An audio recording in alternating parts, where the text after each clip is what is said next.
बारिश में देवरानी के पकौड़े समोसे, जेठानी की सब्जी रोटी। लक्ष्मी अपनी सास नीलिमा के साथ रसोई में खड़ी थी।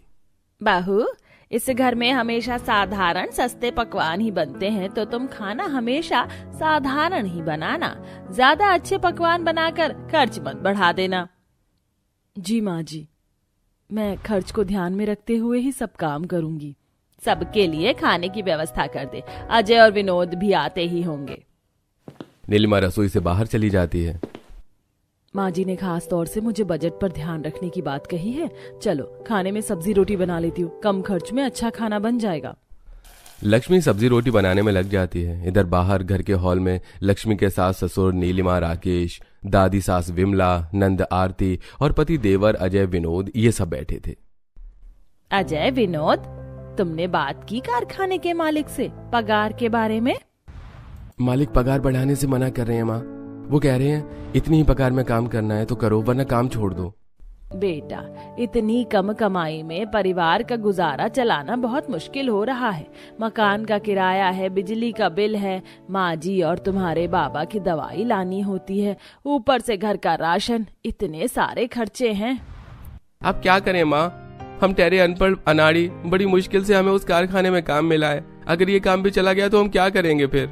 इसलिए अब कैसे भी करके कम कमाई से गुजारा चलाने की कोशिश कीजिए। अजय और उसके परिवार वाले मिडिल क्लास लोग हैं। ये नामपुर शहर में अपने इस किराए के मकान में रहते हैं। दोनों भाई एक कारखाने में मजदूरी करते हैं, जिनकी आमदनी बहुत ही कम थी। थोड़े समय बाद लक्ष्मी सब्जी रोटी लेकर बाहर आती है और सब खाना खाने लगते हैं। बहू, रात के खाने में कंटोल के चावल बना देना। जी माँ जी। अब इसी तरह दिन प्रतिदिन बीतने लगे। लक्ष्मी रोज दोपहर में सस्ती वाली सब्जी रोटी बनाती है और रात के खाने में कंटोल के सस्ते चावल बनाती है। एक दिन नीलिमा और सब विनोद की शादी एक मनीषा नाम की लड़की से करवा देते हैं। मनीषा दिखने में बहुत ही सुंदर है। शादी के दूसरे दिन सब घर के हॉल में थे। बहुओं, पहले घर की सफाई और बाकी काम कर लो, फिर दोपहर के खाने की व्यवस्था कर देना। तभी लक्ष्मी घर की सफाई करती है और मनीषा हाथों से कपड़े धोती है। दोपहर का समय। मनीषा, मेरे सर में बहुत दर्द हो रहा है, तो आज दोपहर का खाना तू बना लेना। मैं जरा कमरे में जाकर आराम करती हूँ। हाँ ठीक है जेठानी जी। लक्ष्मी अपने कमरे में आकर बेड पर लेट जाती है। अरे, मैंने तो मनीषा को बताया ही नहीं कि हमारे घर में हमेशा सादा और कम ही खाना बनता है। कोई नहीं, माँ जी उसे बता देंगी। इधर मनीषा रसोई में थी। अब जल्दी से पुलाव, पूरी, बेसन की बर्फी और कचौरियाँ बना लेती हूँ। तभी मनीषा घर में रखी सारी सब्जियां बना लेती है, फिर कई सारे चावल का पुलाव बनाती है। बेसन और आलू तो है नहीं।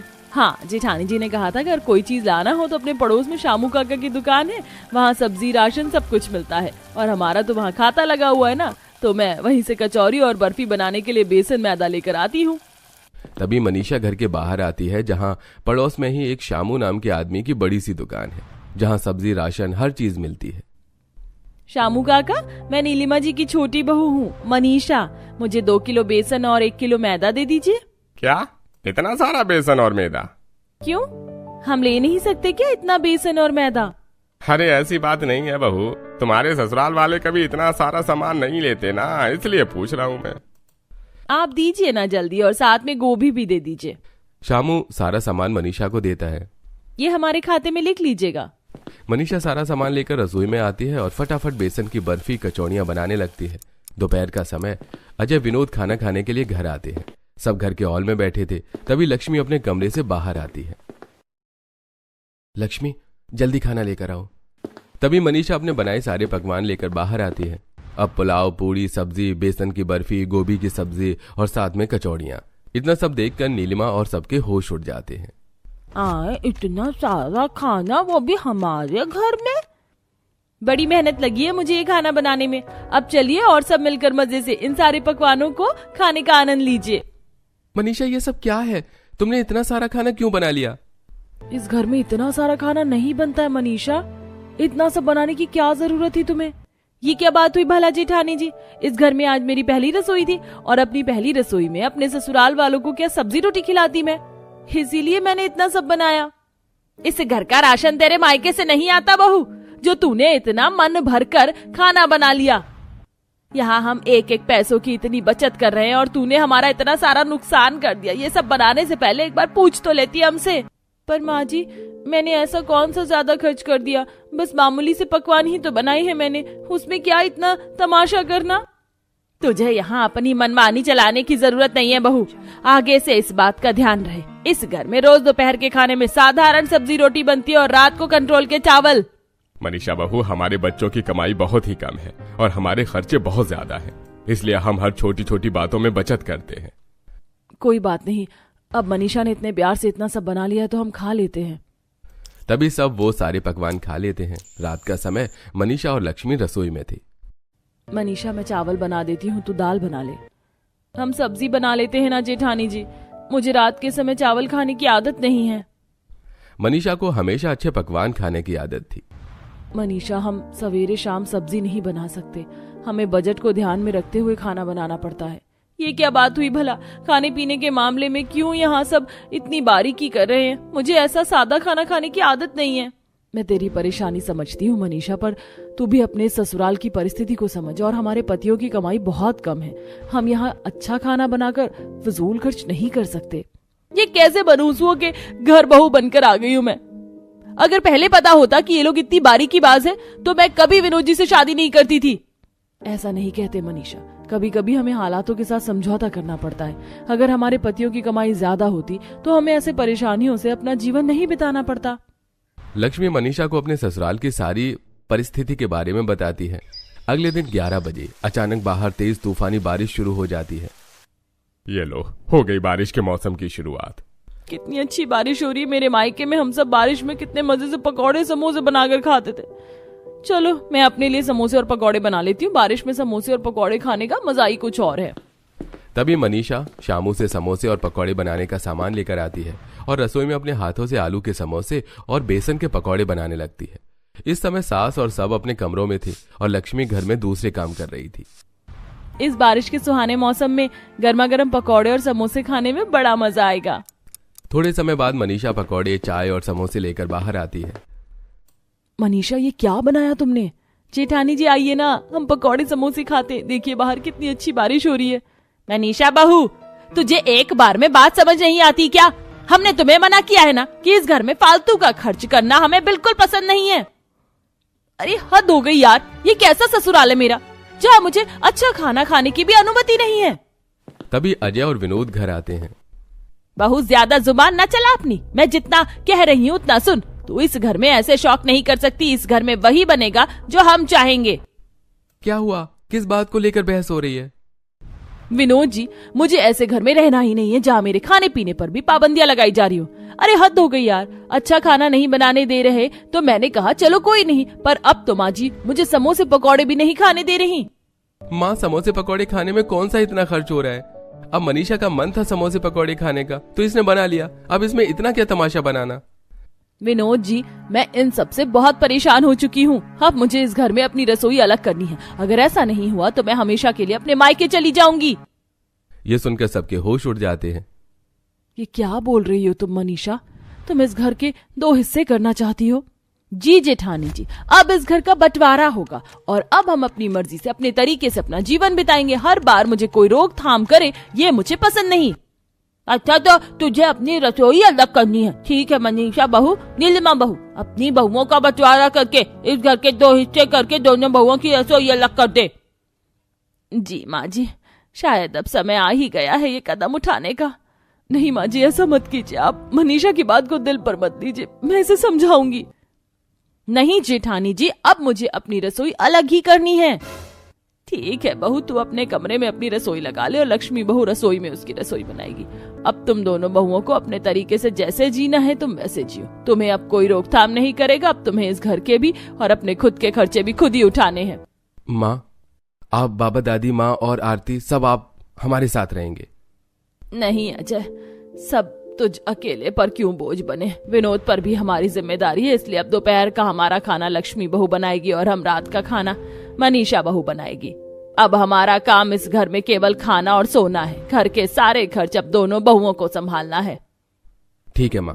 विनोद, अब घर का किराया, बिजली का बिल, हम दोनों भाइयों को ये खर्च उठाना है, तो आधे पैसे तू देना, आधे पैसे मैं दूंगा। फिर क्या था, परिवार के 2 हिस्से हो जाते हैं। अगले दिन मनीषा अपने कमरे में गैस चूल्हे पर पकौड़े बना रही थी। बाहर जोरों की बारिश हो रही थी। अच्छा हुआ मेरी रसोई अलग होगी, अब मैं मजे से रोज रोज समोसे पकौड़े और अच्छे अच्छे पकवान बनाकर खा सकती हूँ। मनीषा को अब कोई रोक थाम करने वाला नहीं था। तभी वो मजे से पकौड़े खाती है। इधर लक्ष्मी अपनी रसोई में सब्जी रोटी बनाती है और अपने ससुराल वालों को देती है। रात का समय। एक काम करती हूँ, माँ जी और सबके लिए खिचड़ी और दाल रोटी बना देती हूँ। तभी मनीषा अपने राशन में से खिचड़ी और दाल रोटी बनाती है और वो खाना लाकर अपने सास ससुर, दादी सास और नंद को देकर अपने कमरे में चली जाती है। नीलिमा, ये बंटवारा करके तुमने अच्छा नहीं किया। राहुल ने ठीक किया राकेश, दोनों बहुओं पर जिम्मेदारी डालना बहुत जरूरी है, तभी उन्हें समझ आएगा कि परिवार कैसे लेकर चला जाता है, कैसे खर्च चलाया जाता है। इधर मनीषा और विनोद अपने कमरे में थे। विनोद जी, चिकन लेकर आइए ना, मैं खाने में चिकन करी बनाती हूँ। मेरे पास पैसे नहीं है मनीषा, कारखाने से 1 महीने बाद मुझे पैसे मिलते हैं। तो आप उधार ले आइए ना चिकन, हम आपकी पगार आने पर दे देंगे चिकन वाले को पैसे। मनीषा, तुम ये मत भूलना कि मेरी आमदनी बहुत कम है और घर के किराए और बिजली के बिल में भी हमें पैसे देना है, तो तुम खर्च पर जरा ध्यान देना। आप चिंता मत कीजिए, मैं ज्यादा खर्च नहीं होने दूंगी। अगले दिन मनीषा बाहर शामू की दुकान पर आती है और उससे उधार राशन लेकर घर आती है। और जेठानी जी, अलग रसोई होने पर मजा आ रहा है ना? नहीं मनीषा, बल्कि मुझे तो बहुत दुख हो रहा है कि हमारे घर के 2 हिस्से हो गए हैं, पर मुझे तो बड़ा मजा आ रहा है क्योंकि अब मुझे कोई रोकथाम करने वाला नहीं है ना। तभी बाहर बारिश शुरू हो जाती है। अरे वाह, बारिश शुरू हो गई। चलो जेठानी जी, मैं तो जा रही हूँ पकौड़े बनाने, बारिश में पकौड़े खाने का मजा ही कुछ और है। मनीषा, तुम अपने खर्च पर ध्यान दो, ज्यादा फजूल खर्च करोगी तो तुम्हें बहुत परेशानी होगी आगे। आप चिंता मत कीजिए जेठानी जी, मैं अपने खर्च पर बहुत अच्छे से ध्यान दे रही हूँ। तभी मनीषा अपने कमरे में आती है और अपने हाथों से आलू के समोसे और चिकन के पकौड़े बनाती है और मजे से बारिश के मौसम में समोसे और पकौड़े खाती है। रात का समय। मनीषा फिर से दाल चावल बनाकर अपने ससुराल वालों को देती है और अपने पति के साथ अपने कमरे में लजीज पकवान खाने लगती है। मनीषा, तुम शामू काके के पास से ज्यादा राशन तो नहीं ला रही हो ना? क्योंकि अगर उनका पैसा ज्यादा हो गया ना, तो फिर हम बिजली के बिल और मकान के किराए के लिए पैसे कहाँ से लाएंगे? आप मेरे पति हो ना, तो आपका काम है मेरा ख्याल रखना, मेरे खर्च उठाना, ये सब आप देखिए।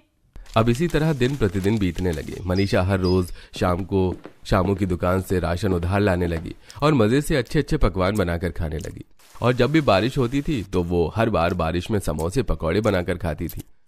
एक दिन विनोद और अजय दोनों भाइयों को कारखाने से उनकी पगार 5-5 हजार रुपए मिलती है। दोनों भाई कारखाने से बाहर आते हैं। विनोद, तेरे राशन का बिल कितना हुआ इस महीने का? पता नहीं भाई, अभी जाकर शामू काका से पूछ लूंगा मैं और उन्हें उनका पैसा दे दूंगा। इस बार बिजली का बिल 3,000 रुपए आया है और मकान का किराया हमें 4,000 रुपए देना है, इसलिए घर जाते ही मुझे बिजली बिल के 1,500 रुपए और घर के किराए के 2,000 रुपए दे देना। हाँ ठीक है भाई। तभी विनोद शामू की दुकान पर आता है। काका, इस महीने का राशन का मेरा कितना पैसा हुआ? बेटा, तुम्हारे राशन का बिल 4,000 रुपए हुआ है इस महीने का। क्या 4,000 रुपए? अरे क्यों मजाक कर रहे हो शामू काका, भला इतना बिल कैसे हुआ होगा मेरा? अरे मैं मजाक नहीं कर रहा हूँ बेटा, तेरी पत्नी रोज मुझसे कितना सारा सामान लेकर जाती है, मेरे पास हर एक चीज का बिल लिखा हुआ है, ये देख पर्ची।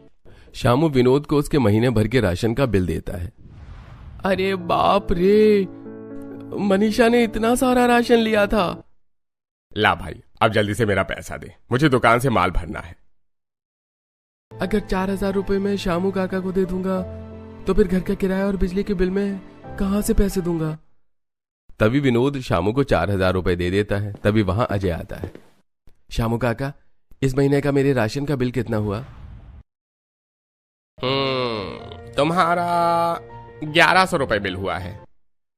अजय भाई का इतना कम बिल हुआ और मेरा इतना ज्यादा। मनीषा, ये क्या कर दिया तुमने? विनोद घर आता है और मनीषा को खूब खरी खोटी सुनाने लगता है। क्या 4,000 रुपए बिल हुआ राशन का? तुम्हें इतना राशन लाने की क्या जरूरत थी? अरे बाप रे, ये क्या कर दिया मैंने? अब केवल 1,000 रुपए बचे हैं मेरे पास। अब हम मकान मालिक को किराया कहाँ से देंगे? अगर उसे किराया नहीं मिला तो वो हमें घर से निकाल देगा। अरे ऐसे कैसे निकाल देंगे वो, हम उनसे थोड़ी मोहलत मांगेंगे ना। मोहलत? अरे ये शहर है, यहाँ मकान मालिक को अगर एक भी बार किराया नहीं मिलता ना तो वो घर खाली करा देते हैं। तभी नीलिमा के घर मकान मालिक मनोहर आता है। अरे अजय, घर का किराया दे। अरे आरती, जा विनोद को बुला कर ले आ। आरती विनोद और मनीषा को बाहर लेकर आती है। विनोद, ला 2000 रुपए दे, मकान मालिक को किराया देना है। भाई मेरे पास पैसे नहीं है। पैसे नहीं है मतलब? तुझे कारखाने से 5000 रुपए मिले तो थे ना आज। पैसे मिले थे भाई, पर इस मनीषा ने समोसे और पकौड़े खाने के चक्कर में शामू काका के राशन का बिल 4000 रुपए कर दिया था। अब मुझे उन्हें 4000 रुपए देना पड़ा। क्या 4000 रुपए राशन का बिल? इतना बिल कैसे कर लिया तूने बहू राशन का? अब मकान मालिक को किराया दे, वरना ये हम सबको घर से बाहर निकाल देंगे। सुनिए मालिक, हम कुछ दिन बाद दे देंगे ना आपको मकान का किराया। अरे किराया मुझे अभी चाहिए, वरना घर खाली करो और निकलो यहाँ से। मना करती थी मैं तुझे बहू की फिजूल खर्च मत कर। देख अब उसका परिणाम, हम कोई पागल नहीं थे जो हमेशा इतनी बचत करते थे। मनीषा, मैंने तुझे कहा भी था कि अब हमें अपने खर्चे पर ध्यान देना चाहिए। विनोद जी अपना मोबाइल दीजिए, मैं भाई को फोन करके उनसे पैसे मंगा लेती हूँ। मनीषा अपने भाई को कॉल करती है और उससे पैसे मांगती है। अरे कहाँ से दूं तुझे मैं पैसे? इतना कर्जा हो रखा है मुझ पर कि जहर खाने के लिए भी पैसे नहीं है मेरे पास। राहुल फोन काट देता है। फिर क्या था, मकान मालिक को पैसे न मिलने पर वो उसी समय सबको घर से बाहर निकाल देता है और घर को ताला लगा देता है। पूरा परिवार बाहर सड़क पर खड़ा था। कल तक का समय दे रहा हूं मैं तुम्हें। अगर मुझे कल पैसे नहीं मिले तो मैं ये घर किसी और को किराए पर दे दूंगा। इतना कहकर मनोहर वहां से चला जाता है। इस बुढ़ापे में क्या क्या दिन देखना पड़ रहा है मुझे, हम तो रास्ते पर आ गए हैं। और खाओ लजीज पकवान पकौड़े समोसे। देख अब क्या हो गया तेरे समोसे और पकौड़े खाने के चक्कर में, हम घर से बेघर हो गए। मनीषा बहू, हमारी इतनी हैसियत नहीं है कि हम रोज रोज फिजूल खर्च करके पैसे बर्बाद करते रहें। मैंने तुझे 1000 बार कहा था, पर तू ही मेरी बात नहीं मान रही थी। अगर तू पकौड़े समोसे और अच्छे पकवान से परहेज करती होती तो आज हमें ये दिन देखने को नहीं मिलता। मनीषा, अब हम इस अंधेरी रात में कहाँ जाएंगे? ये सब मेरी वजह से हुआ है। अगर मैं अपने खर्च पर ध्यान देती तो आज हम सब ऐसे रास्ते पर ना आते। मुझे क्षमा कर दीजिए। अगर मकान मालिक को पैसे देंगे तो घर की बिजली चली जाएगी और बिजली का बिल भरेंगे तो मकान मालिक घर नहीं देगा। पूरा परिवार इस झमेले में बुरी तरह फंस चुका था। माँ जी, आप सब यहीं रहिए, मैं अपने मायके से पैसे लेकर आती हूँ। तभी लक्ष्मी अपने मायके जाकर पैसे लेकर आती है और सब मकान मालिक को किराया देते हैं, जिसके बाद मनोहर घर का ताला खोलकर उन्हें घर दे देता है। अगले दिन, आप सब सही कहते हो कि इंसान को उतने ही पैर फैलाने चाहिए जितनी कि उसकी चादर हो। अब से मैं कभी फिजूल खर्ची नहीं करूंगी और हमेशा छोटी छोटी बातों में बचत करके पैसे बचाती रहूंगी। उसके बाद मनीषा और लक्ष्मी दोनों अपने घर के बंटवारे को हमेशा के लिए खत्म कर देते हैं और अब एक साथ रहकर एक ही रसोई में पहले की तरह खाना बनाने लगे।